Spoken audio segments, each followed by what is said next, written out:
तो हाँ जी स्टूडेंट्स, आज की क्लास में हम लोग बच्चे अपने मीट्रिक स्पेस यानी कॉम्प्लेक्स की जो पेपर चल रहा था सेकंड पेपर, उसकी दूसरी बुक मीट्रिक स्पेस चल रही थी और उसका हम थर्ड चैप्टर शुरू कर रहे हैं, ओपन एंड क्लोज सेट। तो आपकी बुक के अंदर ये जो चैप्टर होगा वो ओपन एंड क्लोज सेट्स के नेम से होगा।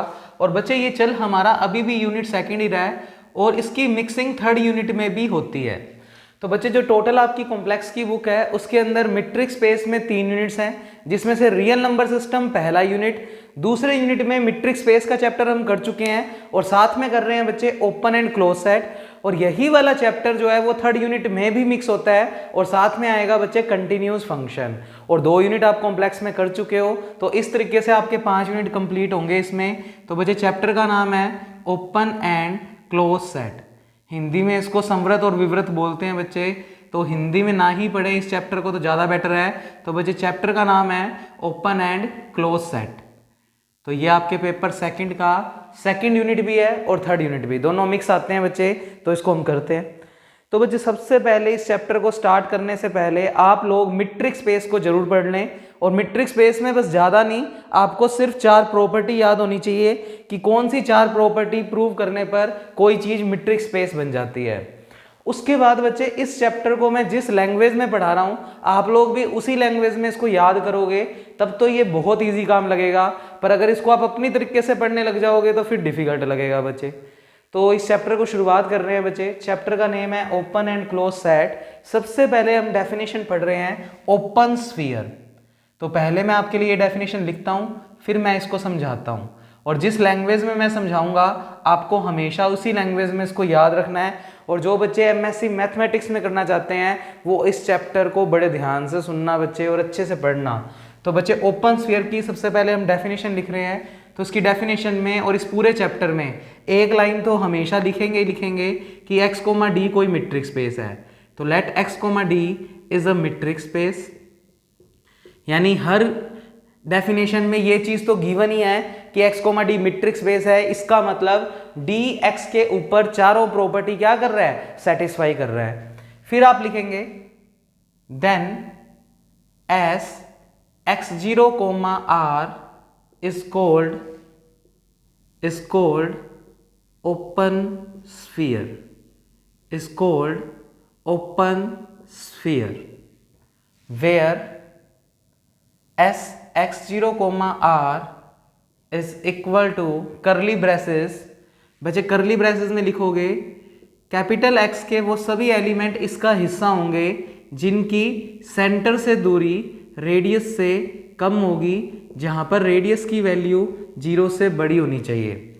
और यहां पर रिप्रेजेंट करो here x0 is equal to centre of open sphere, centre of open sphere. और r जो है वो रेडियस को शो कर रहा है इस ओपन स्फीयर की, radius of open sphere. It is also denoted by, it is also denoted by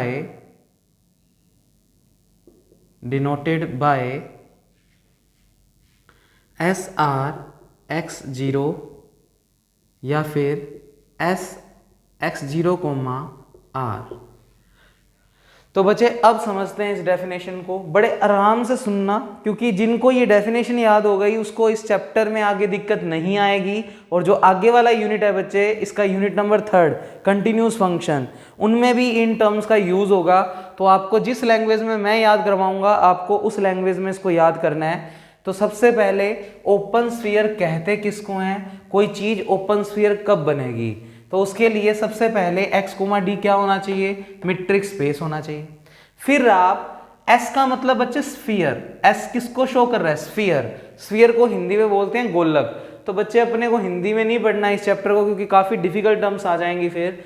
तो s का मतलब स्फीयर। और बच्चे ये ब्रैकेट कौन सा लगाया है, ओपन। देखो आपको पता है ब्रैकेट 2 तरीके के होते हैं, इसे बोलते हैं ओपन ब्रैकेट और इसे बोलते हैं क्लोज ब्रैकेट। इनकी कुछ खासियत होती है जो मैंने आपको बताई हुई है। मान लो इस इंटरवल का नाम a से b है, तो इस इंटरवल का मतलब है कि इसके अंदर वो सभी पॉइंट्स हैं जो a से बड़े और b से छोटे हैं। इसका मतलब इसमें a और b इंक्लूड नहीं है। तो इसको अगर लिखें तो ऐसा लिखेंगे कि इसके अंदर वो सभी पॉइंट आएंगे जो ए से बड़े और बी से छोटे होंगे। एक्स किस चीज को रिप्रेजेंट कर रहा है? इनके अंदर आने वाले पॉइंट्स के बारे में। तो इसके अंदर वो सभी पॉइंट आएंगे जो ए से बड़े और बी से छोटे होंगे। इसका मतलब ओपन इंटरवल के अंदर बाउंड्री जो है वो इंक्लूड नहीं होती। ये जो टर्म्स दिख रही हैं आपको वो इंक्लूड नहीं होती। जबकि क्लोज इंटरवल की बात करूं बच्चे तो इसका सेंस है कि इसके अंदर वो सभी पॉइंट हैं जो ए से बड़े और ए के बराबर और बी से छोटे और बी के बराबर। इसका मतलब क्लोज इंटरवल में बाउंड्री भी इंक्लूड है, यानी ए और बी भी अंदर ही होते हैं, सेट के बाहर नहीं होते। जबकि ओपन इंटरवल में ए और बी क्या होते हैं बच्चे? बाहर होते हैं, बाकी सारे पॉइंट अंदर होते हैं। तो डेफिनेशन वापस सुने बच्चे, किसी भी चीज को ओपन स्फीयर कब कहेंगे? सबसे पहले x, d क्या होना चाहिए? Metric space. Then Sx0, r is called open sphere. इसको ओपन स्फीयर क्यों बोल रहे हैं? एस का मतलब स्फीयर और बच्चे ब्रैकेट ओपन वाला लगाया है, मैंने ये वाला ब्रैकेट लगाया है, इसका मतलब ये किसको रिप्रेजेंट कर रहा है? ओपन स्फीयर को। और ओपन स्फीयर होता क्या चीज है वो हमने यहां पर नीचे डिफाइन किया। तो पहले तो थोड़ा सा मैं आपको बताऊं, x0 जो है वो इस ओपन स्फीयर का सेंटर और r जो है वो इस ओपन स्फीयर की रेडियस को रिप्रेजेंट कर रहा है। तो बच्चे ओपन स्फीयर को एक तो हम इस तरीके से रिप्रेजेंट कर सकते हैं, s का मतलब स्फीयर, x0 का मतलब सेंटर, r का मतलब रेडियस, और अगर ओपन ब्रैकेट लगाओगे तो ये किसको रिप्रेजेंट कर रहा है? Open sphere. तो ओपन स्फीयर को इससे भी डिनोट करते हैं। नंबर पहली बात। नंबर दूसरी बात, अब तुम कहोगे रिप्रेजेंट करना तो आ गया पर वो होता क्या है? तो बच्चे उसके लिए हमने नीचे डिफाइन किया, जहां पर ये Sx0, r एक सेट होता है। मैं जब भी बोलूंगा कि ओपन स्फीयर क्या होता है तो तुम कहोगे ओपन स्फीयर एक सेट होता है। सेट को हमेशा करली ब्रेसेस में लिखते हैं बच्चे एलिमेंट्स को। तो वापस सुने, मैं जब भी बोलूंगा ओपन स्फीयर क्या होता है तुम बोलोगे ओपन स्फीयर एक सेट होता है। फिर मैं पूछूंगा वो किस चीज का सेट होता है तो तुम कहोगे कि ओपन स्फीयर एक्स के वो सभी पॉइंट्स रखेगा, एक्स के वो सभी पॉइंट्स रखेगा जिनकी सेंटर से दूरी रेडियस से कम होगी। बच्चे इस तरीके से अगर इस डेफिनेशन को पढ़ना सीख गए ना तो ये पूरा चैप्टर इजी है बच्चे। वापस सुन लो, x, d क्वेश्चन में क्या होगा? Metric space. फिर हम Sx0, r को कहेंगे क्या? Open sphere. और ओपन स्फीयर होता क्या है? ओपन स्फीयर एक सेट होता है, एक स्पेशल सेट होता है जिसमें किस टाइप की कलेक्शन होती है? इसमें कैपिटल X के वो सभी बिंदु, वो सभी पॉइंट आएंगे जिनकी सेंटर से दूरी r से कम होगी, जहां पर रेडियस का 0 से बड़ा होना जरूरी है। रेडियस 0 के बराबर भी नहीं होनी चाहिए, यानी पॉइंट स्फीयर नहीं होना चाहिए। कम से कम इतना सा डायग्राम तो बने कि रेडियस जो है वो 0 से क्या हो बच्चे? बड़ी हो। दिख नहीं रहा होगा, थोड़ा सा बड़ा बना देता हूं। तो कम से कम रेडियस 0 से क्या होनी चाहिए? बड़ी होनी चाहिए। ना तो पॉइंट सर्कल होना चाहिए, यानी एक बिंदु नहीं होना चाहिए, क्योंकि इसकी रेडियस कितनी है बच्चे? 0। तो बच्चे रेडियस का कंपल्शन है कि वो 0 से बड़ी होनी चाहिए। और Sx0, r यानी ओपन स्फीयर किन को रखेगा? वो कैपिटल X के उन सभी पॉइंट्स को अपने अंदर रख लेगा जिनकी सेंटर से दूरी r से कम हो। सिर्फ कम वाले पॉइंट्स को ही रखेगा, ज्यादा वालों को नहीं रखेगा। और रेडियस 0 से क्या होनी चाहिए? जहां पर बड़ी होनी चाहिए। फिर नीचे लिखा x0, ये x0 किसको रिप्रेजेंट कर रहा है? Centre of open sphere. और r किसको रिप्रेजेंट कर रहा है? Radius of open sphere. Centre को हिंदी में बोलते हैं केंद्र और रेडियस को बोलते हैं बच्चे त्रिज्या। इसके अलावा ओपन स्फीयर को इससे तो डिनोट करते ही हैं, उसके अलावा किससे डिनोट कर सकते हैं बच्चे? एस आर ब्रैकेट में लिख दो x0, या सेंटर को लिख दो नीचे और रेडियस को लिख दो यहां पर। तो ये इसके रिप्रेजेंटेशन के तरीके हैं बच्चे। एक br करके भी लिखते हैं बच्चे, वो भी लिख सकते हो brx0। तो ये रिप्रेजेंटेशन है, हम तो इसी रिप्रेजेंटेशन को यूज करेंगे। तो बच्चे इसको मैं एक डायग्राम से समझाता हूं कि एक्चुअल में ओपन स्फीयर किन पॉइंटों की कलेक्शन है, क्या कुछ बनेगा। तो आप लोग भी बिल्कुल इसके बाद नीचे डायग्राम जरूर बनाएं बच्चे, जिससे आपको ये बात हमेशा के लिए याद हो जाए। तो हमने सबसे पहले तो देखो क्या बनाया, एक x, d मीट्रिक स्पेस बनाया। ये x, d क्या है? Metric space. ms का मतलब मीट्रिक स्पेस। फिर Sx0, r, x0 को सेंटर मानकर किसी r रेडियस जो कि 0 से बड़ी है उससे एक स्फीयर अब ओपन स्फीयर को चाहे डॉट डॉट से शो कर दो चाहे डार्क बना दो, एक ही बात है बच्चे।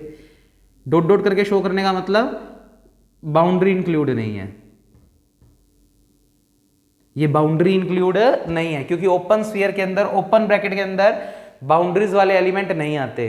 अब मैंने ना अपनी तरफ से ही कुछ पॉइंट्स बनाए, कुछ भी कहीं भी हो सकते हैं, कोई जरूरी नहीं है आपको देख के एज इट इज बनाने हो।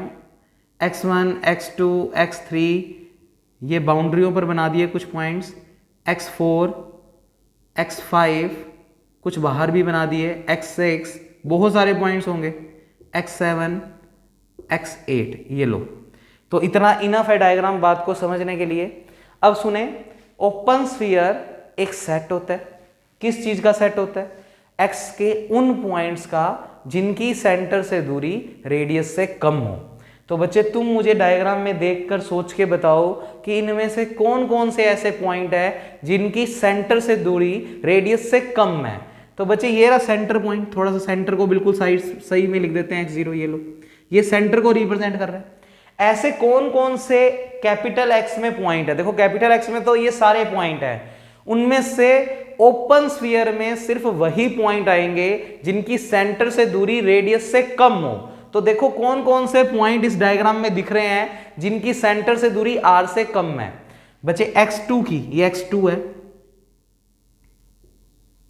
x1 की x0 से दूरी r से कम है क्योंकि r ये वाला स्फीयर बना रहा है, तो इसकी इससे दूरी r से कम है, तो ये पॉइंट बिल्कुल इसके अंदर होगा, इस कलेक्शन में होगा। इसकी भी इससे दूरी r से कम है, ये भी होगा। इसकी भी इससे दूरी r से कम है, होगा। बट x5 और x4 की x0 से दूरी r के बराबर है, क्योंकि ये जो चीज रिप्रेजेंट कर रही है वो उस स्फीयर की रेडियस की बिल्कुल बाउंड्री है। और अगर हम x5 की x0 से दूरी देखें तो वो r के बराबर है, और बराबर वालों को नहीं लेना, सिर्फ कम वालों को लेना है। उसके अलावा x8, x7 और x6 की तो x0 से दूरी r से बड़ी है। अगर r से बड़ी है तो फिर वो इसका हिस्सा नहीं होंगे। तो इस एग्जाम्पल के थ्रू आप कह सकते हो कि अगर इसके लिए ओपन स्फीयर के अंदर एलिमेंट्स लिखने हैं तो रिप्रेजेंट करेंगे x0, r, क्योंकि हमने सेंटर का नाम क्या लिया है? x0, और रेडियस का नाम क्या लिया है? r। सेंटर और रेडियस के नाम कुछ भी ले सकते हो, मैंने x0 और r ले लिए। और बच्चे होता क्या है? एक सेट होता है। किन बिंदुओं की? उन बिंदुओं की जिनकी सेंटर से दूरी r से कम। तो तुम देख पा रहे हो x1, x2 और x3 तीन ऐसे पॉइंट हैं जिनकी x0 से दूरी r से कम है, और खुद x0 की भी तो x0 से दूरी है कम। तो बच्चे ये सारे पॉइंट इसके अंदर जाएंगे, तो खुद सेंटर तो होता ही होता है किसी भी ओपन स्फीयर या क्लोज स्फीयर में, वो सेंटर तो होगा ही होगा। उसके अलावा कौन से पॉइंट हैं? x1, x2 और x3, x1, x2 और x3, ये तीन पॉइंट और ऐसे हैं जिनकी x0 से दूरी r से कम है। और रीजन में क्या लिखोगे इसको? क्यों? बस ओपन स्फीयर तो ये है बच्चे, क्यों? क्योंकि पढ़ो, ओपन स्फीयर कैपिटल X के वो पॉइंट हैं, कैपिटल X के वो पॉइंट्स हैं जिनकी सेंटर से दूरी r से क्या हो? कम हो। इन सभी बिंदुओं की सेंटर से दूरी r से कम है। तो बच्चे इसलिए हमने इनको ओपन स्फीयर की कैटेगरी में रखा है। तो ओपन स्फीयर बस एक सेट होता है, और सेट भी किन चीजों का? कुछ पॉइंट्स का। और कौन से पॉइंट्स? जिनकी सेंटर से दूरी r से क्या हो बच्चे? कम। तो आप ये चीज तो बीच में नोट मत करना बच्चे, ये तो सिर्फ आपको ओपन और क्लोज इंटरवल समझाया था। आप ये लिखेंगे, ये डायग्राम बनाएंगे, पेपर में भी बिल्कुल बना कर आना बच्चे, अच्छी बात है। और बच्चे ये लिख देना, मैं नीचे ये लिख रहा था कि ये सभी पॉइंट ऐसे हैं जिनकी सेंटर से दूरी r से क्या आ रही है? कम आ रही है। और जिन जिन पॉइंटों की सेंटर से दूरी r से कम रहेंगी वो सभी ओपन स्फीयर की कलेक्शन में जाएंगे। तो बच्चे ओपन स्फीयर को रिप्रेजेंट इससे करते हैं। होता क्या है? एक सेट होता है। किस चीज का सेट? कुछ पॉइंट्स का। कौन से पॉइंट्स? जिनकी सेंटर से दूरी r से कम हो। यानी थ्योरम के अंदर अगर कहीं ये लाइन लिखी हुई आ गई तो इसका मतलब x की x0 से दूरी r से कम है, तो ये वाला x किसका हिस्सा होगा? ओपन स्फीयर का। तो आप लिख सकते हो ये वाला x इस सेट में बिलोंग करेगा। तो देख लो, जैसे x1 की x0 से दूरी, x1 की x0 से दूरी r से कम है, तो हमने कह दिया कि x1 इस सेट में बिलोंग कर रहा है। और बिलोंग को कैसे लिखते हैं? जैसे अगर मान लो तुम्हारे पास ये लाइन लिखी आ गई, इस डायग्राम के अकॉर्डिंग तुम लिख सकते हो x1 की x0 से दूरी r से कम है। अगर x1 की x0 से दूरी r से कम है तो इसका मतलब ये x1 किसका हिस्सा होगा? Open interval s x0, r का। तो मैं थ्योरम में इस तरीके से यूज करूंगा इन बातों का, तो बच्चे इस पूरी बात को आप अच्छे से नोट कर लें। अब मैं इसी डेफिनेशन में थोड़ा सा चेंज करके क्लोज स्फीयर की डेफिनेशन लिख रहा हूं, तो आप तो पहले पोज करके इसको नोट कर लो और नेक्स्ट हेडिंग लगाओ बच्चे क्लोज स्फीयर। तो मैं तो इसी में चेंज कर रहा हूं, आपको वापस लिखनी पड़ेगी। तो बच्चे देखें, तो आप फटाफट से पोज करके उसको नोट कर लें और नेक्स्ट डेफिनेशन निकालें क्लोज्ड स्फीयर। बच्चे क्लोज स्फीयर के लिए भी x, d क्या होना चाहिए, मीट्रिक स्पेस। अब क्लोज स्फीयर की बात कर रहे हो तो बस यहां पर ब्रैकेट चेंज हो जाएगा। ब्रैकेट क्या आ जाएगा बच्चे, क्लोज्ड। ओपन की जगह ब्रैकेट कौन सा लगा दोगे, क्लोज्ड, और नाम भी यहां पर रख दोगे बच्चे, that is called closed sphere. तो यहां पर भी बच्चे क्लोज ब्रैकेट। अब क्लोज स्फीयर भी क्या होता है बच्चे, एक सेट होता है किन का, x के उन पॉइंट्स का जिनकी सेंटर से दूरी r से कम और r के बराबर, जहां पर r ग्रेटर देन 0। तो बस क्लोज के अंदर हमने यहां पर इक्वल का साइन और लगा दिया। इक्वल क्यों लगाया, क्योंकि बच्चे क्लोज ब्रैकेट की खासियत होती है कि बाउंड्री भी इंक्लूड होती है। तो बाउंड्रियों वाले एलिमेंट्स को भी इंक्लूड करने के लिए हमने r के बराबर भी रख दिया। तो r से कम वाले पॉइंट भी इसमें होंगे और r के बराबर वाले भी, ज्यादा वाले नहीं होंगे। तो x0 यहां पर सेंटर है किसका, क्लोज स्फीयर का। ऐसे ही रेडियस r जो है वो क्लोज स्फीयर की रेडियस है। और इसको डिनोट किस किस तरीके से, एक तो इस तरीके से हम इसी से करेंगे, उसके अलावा नोटेशंस याद कर लो, SR ब्रैकेट क्लोज कर दो, x0 इधर भी ब्रैकेट क्लोज्ड और इधर भी ब्रैकेट क्लोज्ड। तो बच्चे एज इट इज पूरा का पूरा उतार लो, सिर्फ ब्रैकेट क्लोज लगा दो और मेन चेंज यहां पर इक्वल का साइन लगा दो। अब इसी डायग्राम में हम क्लोज स्फीयर को समझते हैं। तो क्लोज स्फीयर को समझना है तो बच्चे इस बाउंड्री को डार्क कर दो। डार्क करने का मतलब हमने बाउंड्री भी ले ली। और अब इस डायग्राम में ध्यान से देखो, बताओ मेरे को कि कौन कौन से आएंगे। तो बच्चे क्लोज स्फीयर का निशान लगा दिया। देखो ओपन स्फीयर वाले सारे पॉइंट तो आएंगे ही, क्योंकि उन पॉइंटों की सेंटर से दूरी r से कम है। बराबर वाले भी आ जाएंगे। तो बराबर वालों में कौन कौन है बच्चे, ध्यान से देखो, x4 और x5 ऐसे पॉइंट है जिनकी सेंटर से दूरी r के बराबर है। तो x4 और x5 भी इसमें इंक्लूड कर दो और बच्चे ये बन गया तुम्हारा क्लोज स्फीयर का एग्जांपल। और इसके रीजन में क्या लिखोगे, इसमें वो सभी पॉइंट्स आएंगे जिनकी सेंटर से दूरी r से कम या r के बराबर हो। और इस डायग्राम में तुम देख पा रहे हो, x4 के लिए लिख देते हैं, x4 ऐसा पॉइंट है जिसकी सेंटर से दूरी r के बराबर है। बराबर है तो ये तो भी उसके अंदर जाएगा, किसके अंदर, क्लोज्ड स्फीयर के अंदर। तो ये लिखना चाहते हो थ्योरम के अंदर अपने इस तरीके से यूज करेंगे। अगर ऐसा कुछ लिखा आ गया that means x4 close sphere के अंदर बिलोंग कर रहा है। तो बच्चे मैं जब जब पूछूं ओपन स्फीयर क्या होता है, तुम कहोगे सेट होता है। मैं कहूंगा किस चीज का सेट होता है, तुम कहोगे उन सभी पॉइंट्स का जिनकी सेंटर से दूरी r से कम हो। मैं पूछूंगा क्लोज स्फीयर क्या होता है, तुम कहोगे वो भी एक सेट होता है। मैं कहूंगा किस चीज का सेट होता है, तो तुम कहोगे ये उन सभी पॉइंटों का सेट होता है जिनकी सेंटर से दूरी r के इक्वल या r से कम हो। तो इसका मतलब क्लोज स्फीयर के अंदर ओपन स्फीयर वाले सारे एलिमेंट तो होंगे ही होंगे, उसके अलावा जो बाउंड्री पर एलिमेंट बैठे होंगे वो भी इसके अंदर चले जाएंगे। तो बच्चे सिर्फ पॉइंट्स की कलेक्शन होती है ओपन स्फीयर और क्लोज स्फीयर। तो बच्चे मैं ये सारा मिटो रहा हूं और नेक्स्ट डेफिनेशन लिख रहा हूं, ओपन सेट। वर्ड सुन लो, अभी तक जो डेफिनेशन पढ़ी है वो पढ़ी है ओपन स्फीयर, क्लोज स्फीयर, अब पढ़ रहे ओपन सेट। तो ध्यान से सुनना टर्म्स को बच्चे, कहीं सोचो ओपन स्फीयर तो अभी पढ़ा ही था, फिर ओपन सेट क्या है, अलग चीज है। ओपन स्फीयर अलग चीज है जो हम पढ़ चुके हैं, क्लोज स्फीयर भी पढ़ चुके हैं, अब पढ़ रहे हैं ओपन सेट और क्लोज सेट। तो उसके लिए लिखते हैं बच्चे, सारा मिटो रहे हैं, आप पोज करके नोट कर लो इसको। डायग्राम डोग्राम सब बनाने हैं जिससे हमेशा के लिए याद हो जाए बच्चे ये बातें।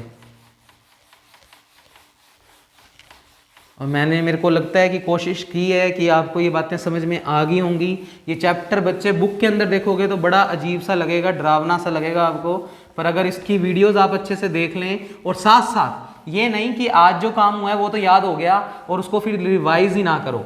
जब तक ये चैप्टर चल रहा है और अगली यूनिट चलेगी तब तक आपको ये डेली पढ़ना है बच्चे। जितना डेली पढ़ोगे उतना बेटर याद हो जाएगा और फिर बस याद ही हो जाएगा। नेक्स्ट डेफिनेशन लिखे बच्चे, ओपन सेट। स्फीयर नहीं लिखा मैंने, ओपन सेट लिखा है। तो इसकी डेफिनेशन क्या लिखेंगे हम, इसमें लिखें बच्चे आप लोग, let x, d be a metric space. x, d कोई मीट्रिक स्पेस है और अब से मैं थ्योरमों में MS लिखा करूंगा। MS का मतलब मीट्रिक स्पेस। तो x, D क्या है बच्चे? Metric space. Let A be a non void subset of x, A be a non void subset of x। A एक नॉन वॉइड सबसेट है किसका? x का। इस लाइन का क्या मतलब है? A कोई ऐसा सेट है जो कि किसके अंदर बैठा है? x के अंदर। तो इस लाइन को शब्दों में लिख देते हैं, दैट मीन्स A जो है वो सबसेट है किसका? x का, यानी A के सभी पॉइंट x के अंदर बैठे। फिर हम इसी A को क्या कहेंगे? Open set. इफ ये देयर एग्जिस्ट का साइन है, किसका साइन है? देयर एग्जिस्ट, यानी उसके अंदर विद्यमान होना। If there exist an open sphere in A, that means कोई भी सेंटर का और किसी भी रेडियस का कोई ओपन स्फीयर, ये ओपन ब्रैकेट है, इसका मतलब ओपन स्फीयर को रिप्रेजेंट कर रहा है। अगर कोई भी ओपन स्फीयर ए में जाकर बैठ गया, then A is called an open set.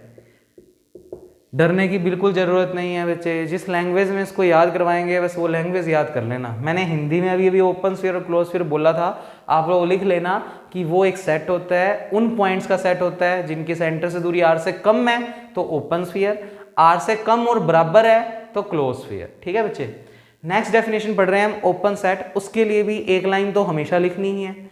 x, D क्या होना चाहिए? Metric space. A नाम का बंदा कोई नॉन वॉइड सबसेट होना चाहिए किसका? x का, यानी A सेट पूरा का पूरा किस में कंटेन है? x में। अगर इसी A सेट को आप लोगों ने क्या बोलना है? Open set. तो मैं जब भी कहूंगा किसी थ्योरम के अंदर कि किसी सेट को ओपन सेट प्रूव करो, तो आपको उसके अंदर एक ओपन स्फीयर बिठा दो। अगर एक भी ओपन स्फीयर उसमें जाकर बैठ गया तो वो सेट ओपन सेट हो गया। वापिस सुनो, जिस भी सेट को, अगर A को हमें ओपन सेट प्रूव करना है, जिसको भी ओपन सेट प्रूव करना है उसमें बस ओपन स्फीयर बिठा दो। अगर ओपन स्फीयर बिठा पाए तो वो सेट जो है वो क्या बन जाएगा? Open set. तो इस A को अगर क्या बनना है? ओपन सेट बनना है, तो इसको अपने अंदर क्या रखना होगा? ओपन स्फीयर रखना होगा। किसके अंदर? A के अंदर। जिसको ओपन सेट प्रूव कर रहे हैं उसमें क्या बिठा दो? ओपन स्फीयर बिठा दो। यानी इस A को अगर ओपन सेट प्रूव करना है तो इसमें ये ओपन स्फीयर बिठा दो। अब तुम कहोगे x0 नहीं लिखा, मैंने उधर भी बताया था सेंटर का नाम, रेडियस का नाम कुछ भी रख सकते हो, कोई वो नहीं है कि x0 और r ही रखना है, तो अपने चेंज कर सकते हैं। तो मैंने चेंज कर दिया। तो मैंने कहा अगर इस A सेट को ओपन सेट बनना है तो वो कब बनेगा? जब उसके अंदर कम से कम एक ओपन स्फीयर बिठा दो। ज्यादा बैठ जाए कोई दिक्कत नहीं है, एक भी बैठ गया, अब जैसे ये एक अगर बिठा दिया, कैसे बिठाएंगे वो थ्योरम्स में देखेंगे। अगर ये एक ओपन स्फीयर भी इसमें जाकर बैठ गया तो फिर ये सेट क्या कहलाएगा?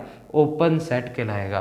तो इसका एक डायग्राम बना देते हैं रफ सा, जिससे अपने को याद रह जाए बातें बच्चे। मान लो ये x, D कोई मीट्रिक स्पेस है, MS का मतलब मीट्रिक स्पेस। A कोई नॉन वॉइड सबसेट है किसका? x का। तो तुम्हें दिख भी रहा है डायग्राम में, A जो है वो पूरा का पूरा x के अंदर कंटेन है। फिर अगर इस A को हमें क्या बोलना है? Open set. अगर इस A को हमें बोलना है कि ये क्या बन जाए? Open set. तो कब बनेगा? जब इस A के अंदर कम से कम एक ओपन स्फीयर एग्जिस्ट करता हो। अब मान लो इसके अंदर ये ओपन स्फीयर एग्जिस्ट कर रहा है, open sphere co dot dot से रिप्रेजेंट करते हैं। ये लो x0 सेंटर, r रेडियस, और ये किसको रिप्रेजेंट कर रहा है? एक ओपन स्फीयर। ओपन ब्रैकेट लगाया, इसका मतलब कौन सा स्फीयर है? Open sphere. बस बिठाएंगे कैसे वो तो थ्योरम में देखेंगे। लैंग्वेज याद क्या रखोगे? मैं जब भी बोलूंगा कि मुझे किसी सेट को ओपन सेट प्रूव करना है, आप कहोगे उसके अंदर बस ओपन स्फीयर बिठा दो। यानी अगर इस A में ऐसा कोई ओपन स्फीयर एग्जिस्ट करता हो, अगर कर गया तो फिर A क्या कहलाएगा? Open set. तो सिंपल भाषा में किसी भी सेट को ओपन सेट प्रूव करने के लिए उसमें बस एक ओपन स्फीयर बिठा दो। ओपन स्फीयर बैठ गया तो वो सेट क्या प्रूव हो जाएगा? Open set. बच्चे नेक्स्ट डेफिनेशन क्लोज सेट। तो आज की क्लास में सिर्फ डेफिनेशंस करवा रहा हूँ और वो डेफिनेशंस याद करके आनी है बच्चे, तब कल की वीडियो समझ आएंगी। तो नेक्स्ट डेफिनेशन है अपने पास क्लोज सेट। इसके लिए पहले मैं लिख देता हूँ फिर आपको समझाता हूँ। तो सबसे पहले x, D क्या होना चाहिए? Is a metric space. X comma D एक मीट्रिक स्पेस होना चाहिए, एम एस का मतलब metric space. Let A be a non void subset of X, A कोई नॉन वॉइड सबसेट है किसका, एक्स का। तो अभी तक तो ऊपर वाली डेफिनेशन ही सेम चल रही है। इसको हिंदी में अगर शब्दों में लिखें तो इसका मतलब ए जो है वो किस में कंटेन कर रहा है, एक्स में कंटेन कर रहा है। ये कंटेन का साइन होता है, इसका मतलब ए सेट पूरा का पूरा एक्स के अंदर बैठा है।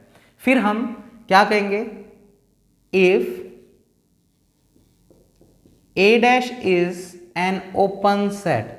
बच्चे ए डैश का मतलब है ए सेट का कॉम्प्लीमेंट। अब कॉम्प्लीमेंट को हिंदी में बोलते हैं पूरक, अभी बता देंगे बच्चे, टेंशन मत लो। If A dash is an open set then A is called close set.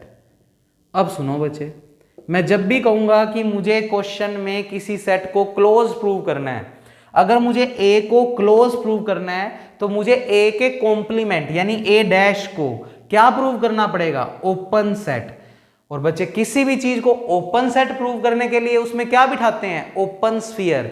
यानी मुझे अगर ए सेट को क्लोज प्रूव करना है तो डेफिनेशन कहती है कि उस सेट के कॉम्प्लीमेंट को क्या प्रूव कर दो, ओपन। और अगर इस सेट को ओपन प्रूव करना है तो इसमें क्या बिठाना पड़ेगा, जिस भी सेट को ओपन सेट प्रूव करते हैं उसमें क्या बिठाते हैं, ओपन स्फीयर। अगर मैं ए डैश को ओपन प्रूव करना चाहता हूं तो इस ए डैश में मुझे क्या बिठाना पड़ेगा, ओपन स्फीयर। अगर ए डैश में ओपन स्फीयर बैठ गया तो ए डैश क्या प्रूव हो जाएगा, ओपन। और अगर किसी का डैश ओपन है तो उसका सिंपल क्या हो जाएगा, क्लोज्ड। यानी जिस सेट को भी क्लोज प्रूव करना है उसके कॉम्प्लीमेंट को क्या प्रूव करना पड़ेगा, ओपन सेट। तो आप याद रख लो, जब भी किसी थ्योरम के अंदर मुझे किसी सेट को क्लोज प्रूव करना होगा तो मैं उसके कॉम्प्लीमेंट को ओपन प्रूव करूंगा, और उसके कॉम्प्लीमेंट को ओपन प्रूव करने के लिए उसमें ओपन स्फीयर बिठाऊंगा। अच्छा, यहां पर ओपन सेट भी लिखने की जरूरत नहीं है, सिर्फ ओपन भी लिखा हो तो उसका मतलब भी ओपन सेट से है। तो कुछ books A dash is an open बस इतना लिखती है तो उसका मतलब भी यही है कि ए डैश को ओपन सेट प्रूव करो। तो इसका भी एक रफ डायग्राम सा बना लेते हैं जिससे हमें बातें समझ आ जाएं। तो बच्चे हमने एक x comma D metric space बनाया, ये तो एक्स कोमा डी कोई मीट्रिक स्पेस है। फिर हमने क्या लिया, ए कोई नॉन वॉइड सबसेट लिया एक्स का, तो हमने इसके अंदर कोई ए नाम का नॉन वॉइड सबसेट बना दिया। तुम्हें दिख भी रहा है ए जो है वो एक्स का क्या है, सबसेट। अब बच्चे ए सेट को क्या प्रूव करना है, क्लोज सेट। अगर इस ए को हमें क्लोज सेट प्रूव करना है, अगर इस सेट को क्या प्रूव करना है, क्लोज सेट, तो डेफिनेशन कहती है इसके कॉम्प्लीमेंट को क्या प्रूव कर दो, ओपन सेट। इसका कॉम्प्लीमेंट क्या होता है बच्चे, कॉम्प्लीमेंट का मतलब होता है अगर ये ए सेट है तो एक्स में से ए सेट को घटा देंगे तो ए डैश, यानी ये वाला पोर्शन जो मैंने लाइनों से शो किया है, ये इतना बड़ा जो रीजन आपको दिख रहा है डायग्राम में, वो ए डैश को रिप्रेजेंट कर रहा है, ए को छोड़कर। ए डैश का मतलब क्या होता है, ए का अपोजिट, यानी ए को छोड़कर। तो x में से a को घटाएंगे तो ये बाकी बचा हुआ रीजन आएगा और इसका नाम क्या है बच्चे, a डैश। और हमें अगर a सेट को क्लोज प्रूव करना है तो उसके कॉम्प्लीमेंट को क्या प्रूव करना पड़ेगा, ओपन। इस कॉम्प्लीमेंट को क्या प्रूव करेंगे, ओपन। और इसको ओपन प्रूव करने के लिए मुझे इसमें क्या बिठाना पड़ेगा, एक ओपन स्फीयर। तो अपनों ने एक शो कर दिया, लाइक ऐसा कोई ओपन स्फीयर बैठ जाएगा जिसकी सेंटर रेडियस x0 है और रेडियस r है। अगर a डैश में मैं ये ओपन स्फीयर बिठा पाया, ये किसको रिप्रेजेंट कर रहा है, open sphere, s open bracket x0 r। अगर आपने a डैश में कोई ओपन स्फीयर बिठा दिया तो फिर a डैश तो ओपन प्रूव हो गया, और अगर किसी का कॉम्प्लीमेंट ओपन है तो सिंपल वाला क्या हो जाएगा, क्लोज्ड। तो आगे से थ्योरम में जब भी मैं बोलूंगा कि मेरे को इस सेट को क्लोज प्रूव करना है तो आप कहोगे इसके कॉम्प्लीमेंट को ओपन प्रूव कर दो, और मैं कहूंगा इसके कॉम्प्लीमेंट को ओपन कैसे प्रूव करूं, तो आप कहोगे उस कॉम्प्लीमेंट के अंदर एक ओपन स्फीयर बिठा दो। तो अगर इसमें ओपन स्फीयर बैठ गया तो ये प्रूव हो जाएगा ओपन, अगर ये ओपन हो गया तो ये सिंपल वाला अपने आप क्या बन जाएगा, क्लोज सेट। तो बच्चे यहां पर नीचे एक लाइन और लिख दें, दैट मीन्स ए डैश को अगर ओपन प्रूव करना है तो उसमें क्या बिठाना पड़ेगा, एक ओपन स्फीयर। और अगर ए डैश में ये ओपन स्फीयर बैठ गया तो ये तो हो गया ओपन, और अगर ये ओपन हो गया तो सिंपल वाला क्या प्रूव हो जाएगा, क्लोज सेट। बच्चे क्लोज सेट की एक डेफिनेशन हम चैप्टर में जब आगे बढ़ेंगे तब पढ़ेंगे। तो क्लोज सेट की 2 डेफिनेशन है, पर फिलहाल कल की थ्योरमों के लिए हमें सिर्फ यही 4 डेफिनेशन चाहिए। इन चारों को जैसे मैंने रटवाया है बच्चे वैसे रट लो, क्योंकि ऐसे रटोगे तभी आपको आगे इस चैप्टर में दिक्कत नहीं आएगी। तो कल जब मैं बोलूँ तब ये जवाब आपके खुद से निकलने चाहिए कि ओपन स्फीयर क्या होता है, ओपन क्लोज स्फीयर क्या होता है, ओपन सेट क्या होता है, क्लोज सेट क्या होता है। किसी चीज़ को क्लोज प्रूव करना है तो उसके कॉम्प्लीमेंट को क्या प्रूव करना पड़ेगा, ओपन, और उसके कॉम्प्लीमेंट को ओपन प्रूव करने के लिए उसमें क्या बिठाना पड़ेगा, ओपन स्फीयर। तो ये सारी चीज़ें, और ओपन स्फीयर क्या होता है, क्या डेफिनेशन थी, क्लोज स्फीयर क्या होता है, क्या डेफिनेशन थी, किससे डिनोट करते हैं। तो बच्चे आज की वीडियो समझ लो मोस्ट इंपॉर्टेंट है, और इन 4 में से कोई एक डेफिनेशन पेपर में जरूर आएगी। तो आप 1.5 नंबर आज की वीडियो में तो लेकर जा ही रहे हो, और 1.5 नंबर मत समझो, जिसको ये डेफिनेशन याद हो गई उसने बहुत कुछ कर लिया बच्चे इस चैप्टर में। ठीक है बच्चे, तो कल मिलेंगे हम। Thank you class.